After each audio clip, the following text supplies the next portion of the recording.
With us here in the studio is Jideofor Adibe, a professor of international relations and political science at the Nasarawa State University. Good to see you and thanks for your time. U.S. election, generating conversations, even in the hinterlands of Nigeria, children are also, pitching tents. And now let's talk about the election going on now, and perhaps one sore point that many, even Americans, still find it difficult to understand is the electoral college. I think it's a better place for us to start this conversation. How much of it do the people, understand, knowing full well that this is not about a simple majority? I think they know, and it's actually very close to proportional representation, because the electoral college system itself is dependent on the population of the states. So if you look at California, that has, I think, 37 million people, you see it has the highest electoral college vote of 54. Then in Pennsylvania, they are struggling for, maybe it has 9. The 7 swing states in total will have I think 94 electoral college votes. So it's allocated just like we do with our Federal House of Representatives. Of course, in recent years, there have been conversations in the U.S.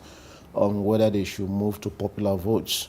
And just like in the UK, they have conversations also whether they should jettison the parliamentary system. All these conversations go around in countries from time to time.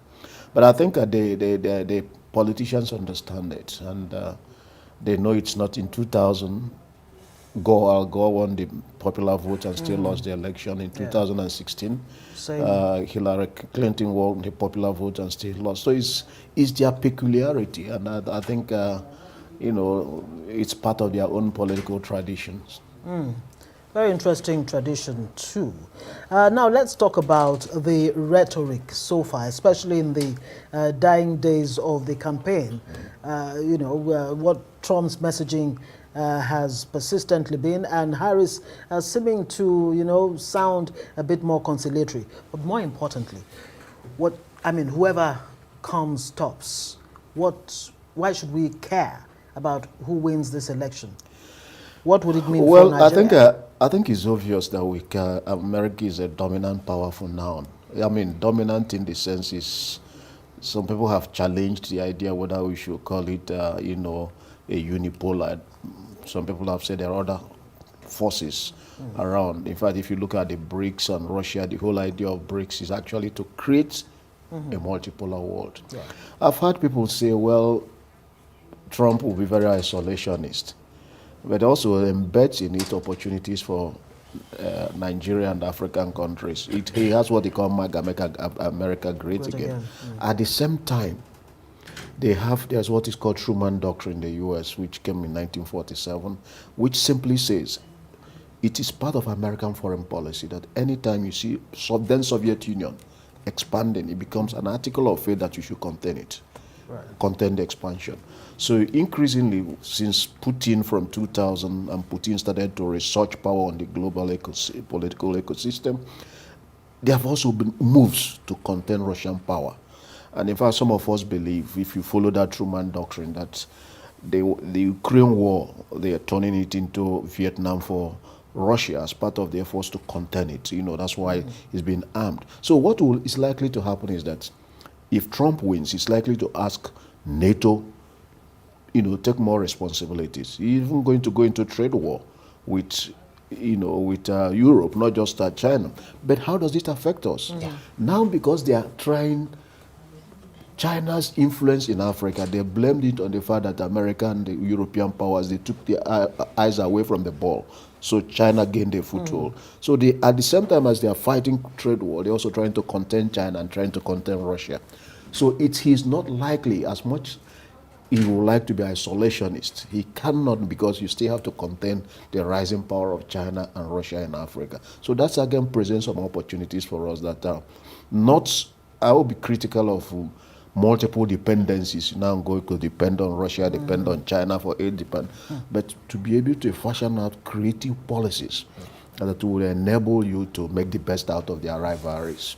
You know, listening to you and also following up the election campaigns leading up to this day, what do you think resonates more with most Americans, knowing full well that some of the key concerns or an analysis just, you know, exposed here are international, you know, as against domestic affairs of the everyday American, which, if you recall, in his first term, President Trump at that point in time said America first. So how much of that understanding or that love for the Americans to look inwards has the campaign shown? I think he's still playing on the same harp that, you know, if you contain China, then American companies will blossom again.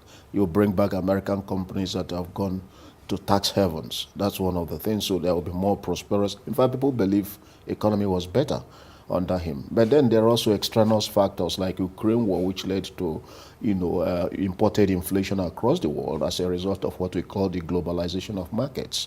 So if you look back, it seemed that economy was doing better under him. But, and also, whether it was by luck or accident, there were less international strifes.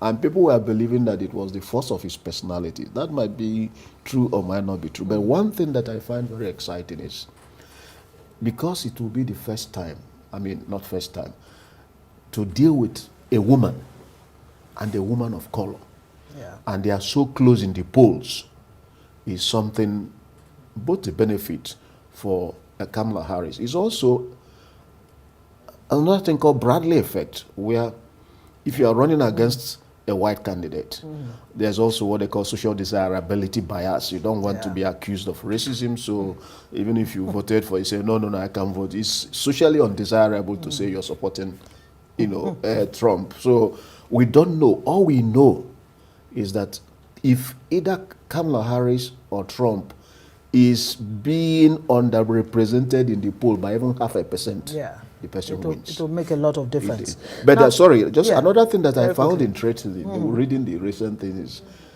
about over 7 million people have voted in early voting. And polls show that Kamala Harris was leading 8%. Now, polls of those who have not voted yet but say they are sure they will win, they will vote. They're leaning towards Trump. So very quickly, in 30 seconds, would you say, based on some of the things we're hearing, fraud, something that looks like vote buying and what have you, is, you know, rearing the heads in American democracy, is the United States losing its place as a bastion of democracy gradually? Well, democracy, as we know it, is in regression across the world.